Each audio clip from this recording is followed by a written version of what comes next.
Recovery email না দিলে Gmail হারাতে পারেন। কোনো অ্যাকাউন্ট রিকভার করতে রিকভারি ইমেল এবং রিকভারি ফোন নাম্বার অ্যাড করতে হবে। একবার সেটআপ করলে হ্যাকার আর কখনোই আপনার জিমেইলের অ্যাক্সেস পাবে না। কিভাবে করবেন? প্রথমে জিমেইল অ্যাপস ওপেন করবেন। এখান থেকে আপনার প্রোফাইলে ক্লিক করবেন। এখান থেকে ম্যানেজ ইউর গুগল অ্যাকাউন্টে ক্লিক করবেন। একটু নিচের দিকে দেখতে পারবেন যে সিকিউরিটি অ্যান্ড সাইন ইন, এখানে ক্লিক করবেন। একটু নিচের দিকে স্ক্রল করে গেলে আপনি দেখতে পারবেন রিকভারি ফোন, রিকভারি ইমেল।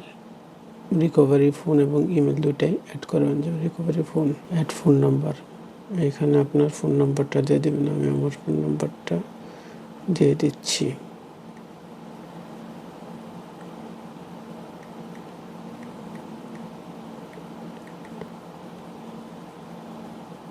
এখন আমি রিকভারি ইমেল অ্যাড্রেসটা অ্যাড করে দেবো। অ্যাড রিকভারি ইমেলে ক্লিক করবেন। এখানে রিকভারি ইমেলটা দিয়ে দিব, সেভ। পরে ভেরিফাই করে নিব। এখন আপনার মেলটি সম্পূর্ণ সুরক্ষিত।